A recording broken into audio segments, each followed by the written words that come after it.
তুমি যখন চরিত্রটা করতে গেলে ঠিক, মানে রুমির সঙ্গে রিলেট করলে কি করে? That is a nice question.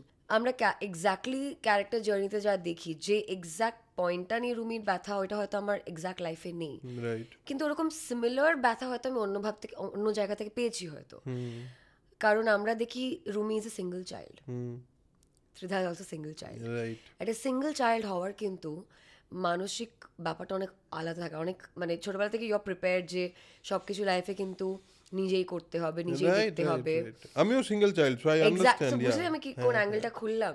একটা সিঙ্গেল চাইল্ডে কিন্তু একটা লাইফ লিড করার অনেক ডিফারেন্ট রেসপন্সিবিলিটিস থাকে, সম্পর্কটা খুব ইম্পর্টেন্ট হয়ে যায়। যেহেতু মা বাবাই সব কিছু হয়, মা বাবা যদি এক্স্যাক্টলি মা বাবার রিলেশনশিপ ঠিক না থাকলে, তার মা বাবার সাথে রিলেশনশিপ ঠিক না থাকলে একটা ব্রেক হতে পারে।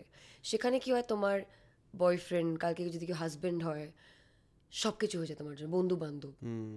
তো এটা মানুষের যে ছোটবেলা থেকে একা একটা তার জার্নি লাইফে, সে কিন্তু তার কাজ কিংবা একটা আরেকটা মানুষ মানে খুব ডিপেন্ডেন্ট হয়ে যায় বা খুবই ইন্ডিপেন্ডেন্ট হয়ে যায়, মাঝখানে কিছু থাকে না।